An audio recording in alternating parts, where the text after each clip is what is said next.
Page 39, Bobby Shaftoe. A real old folk song. I remember singing this when I was a kid. They don't have any words for it here, but I'm sure you could look them up and find them. I'm going to go through the process for learning a piece of music that I use. First, I look it over to get an idea of how long it is. I see it's 4 lines long. Okay. The clef signs are treble and bass clef. The time signature is 2/4 time. And we got eighth notes going crazy. I see a few B flats stuck in there, so we got to be ready for that. Now, as far as the hands, it looks like the right hand's playing the first 2 lines and the left hand's playing the second 2 lines. So let's take the first 2 lines, the right hand. You're starting with thumb here, and that's the only finger number you need for a while. The hand position is here. Even though there's a B flat, we move the finger that's on B to B flat when we need it. That's all. And you need to be able to feel that so you can eventually do that without looking at the keyboard.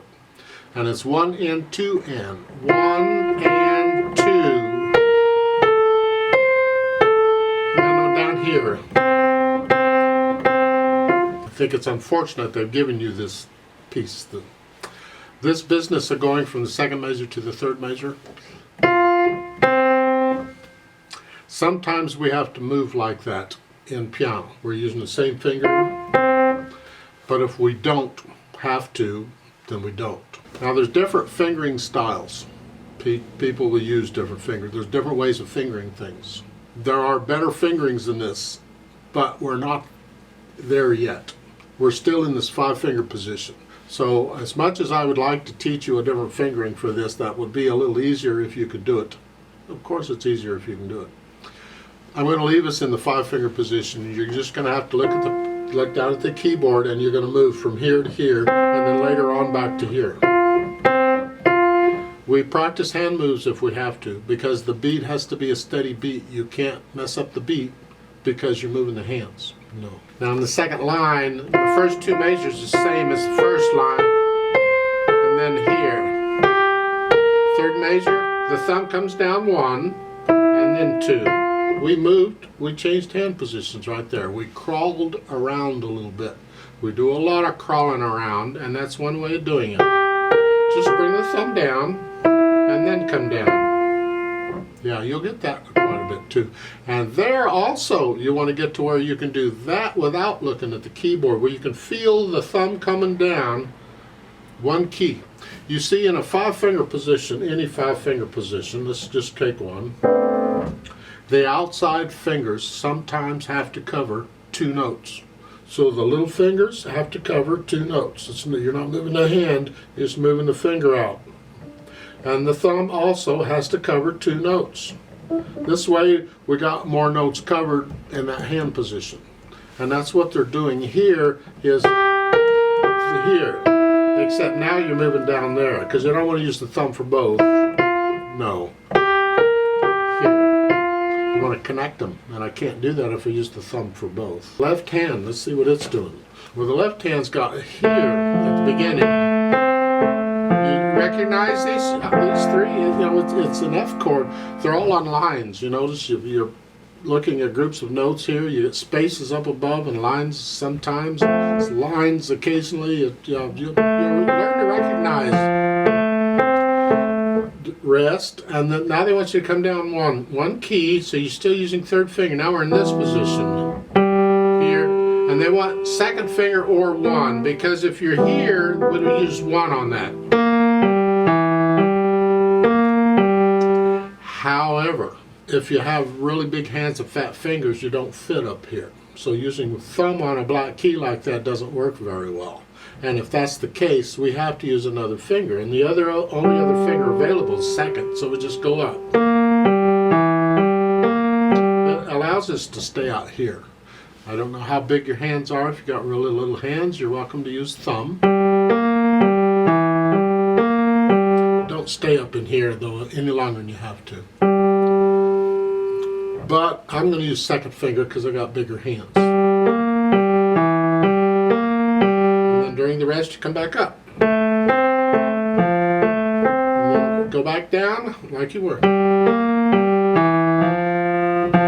so that's basically the left hand. So I get the hand sort of working, And then I go back over carefully and slowly and get rid of the hesitations. And then I add the articulation. And here, you have to lift up because you're moving, or you have a rest. So at the beginning,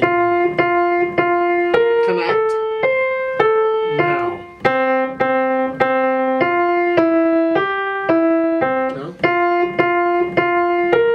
You have to lift up. Left hand, you get a rest. Rest, so you can lift up there. Now, one more little thing I'd like to show you as far as fingering goes is, and people don't agree on this either. Some teachers insist, oh no, don't do that. I'm a rebel, so I do it. Just because the notes are in the upper staff doesn't mean that right hand has to play it. Or if the notes are in the lower staff, it doesn't mean the left hand has to play it.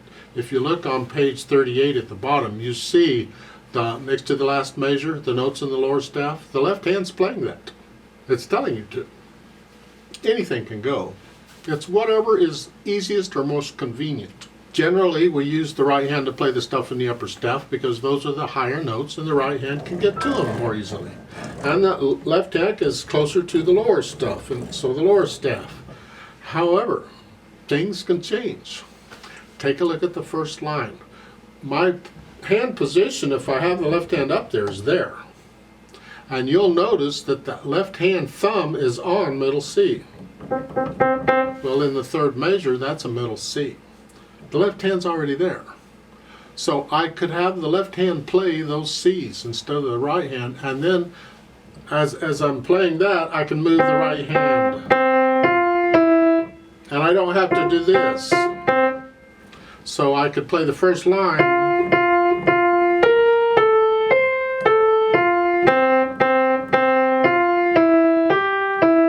at the end of the line, again, let the left hand play the middle C. This gives you time to get the left hand back up. I think that's a much better way of doing it, and we're staying in a 5-finger position. Now, if you were my teacher or my student in front of me, I would mark that in your book. The left hand can play the third measure middle C's, well, on the first line. The left hand can play all the middle C's on the first line to help the right hand out. Yeah, why not? Some teachers would say, oh no, that note's in the upper staff, the right hand has to play it. There's no rule that says that. So, go away. I'm going to do what I want. Anyway, back to what I was talking about. We did the articulation, now the dynamics. F at the beginning is forte, which is loud, whatever you think loud is. Let the wrist claps a little bit on it. Don't tense up. You're just using a lot of weight.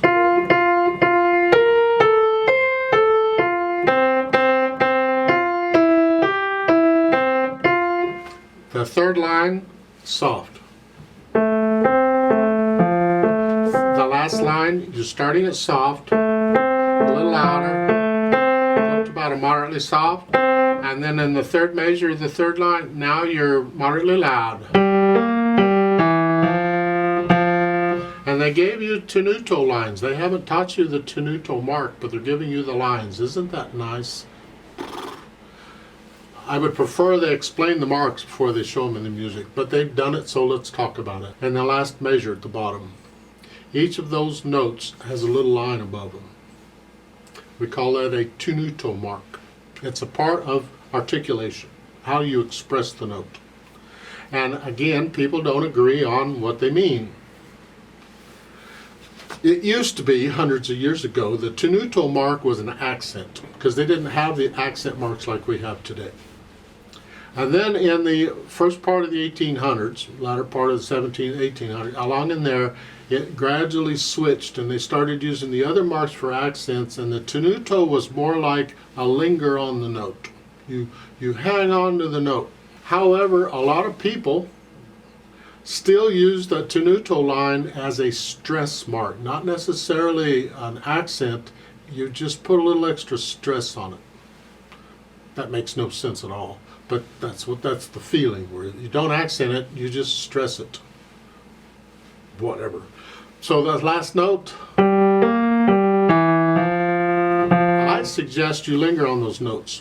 Just make them last the full length. Don't cut them at least short. That eighth note, you can make that last just a hair longer than a half a beat. Just a hair, not much. 1 and 2 So I lift it up right after I said and, not when I said and. You're lingering on the note. That's all.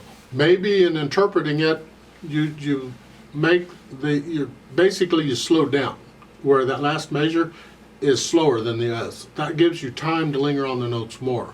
So a 1 and 2 and 1 and 2 and. That's lingering on the notes. Really lingering on the notes. It's interpretation. I'm sure eventually they'll introduce the two-neutral mark to you, but I just did. And I'll talk about it again when they introduce it. At least a little bit. As far as the speed goes, they don't give you a speed. It's up to you. It's all eighth notes, and eighth notes are going to slow it down a little bit. It's the overall feel of the piece. It's just somewhere in the middle. There's words to it, blah, blah, blah, blah, blah. Those aren't the words, but the idea is if you were going to sing it, how fast would you sing it? I don't know.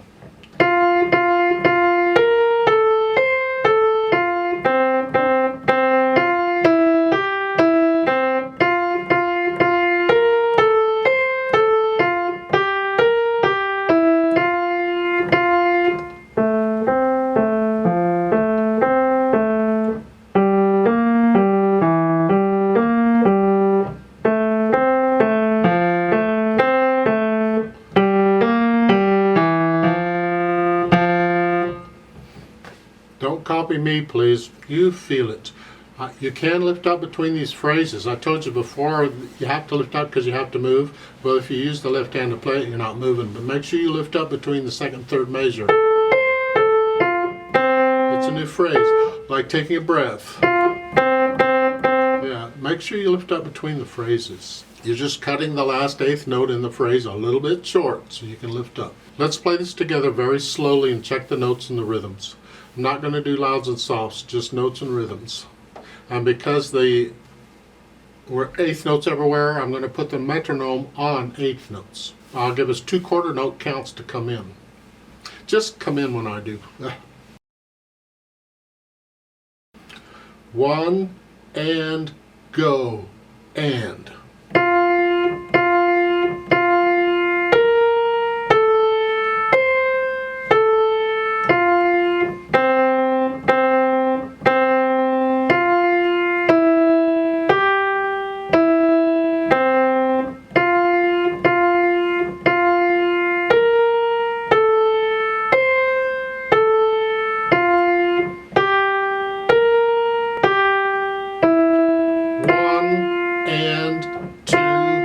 Rest.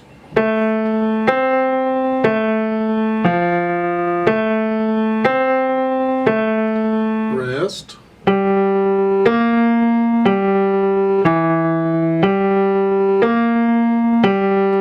Rest.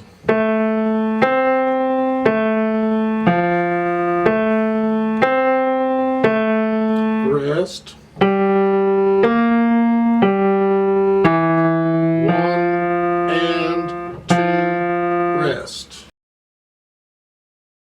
There's a duet part at the bottom of this. I'd like to play that. So you play what you just played. I'm going to speed it up quite a bit.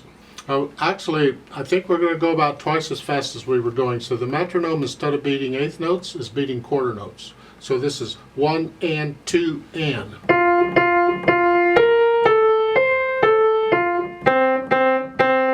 Can you play it that fast without hesitations, or this won't work? I'll give us 2 counts. Ready and go, and we go. Ready and go, and.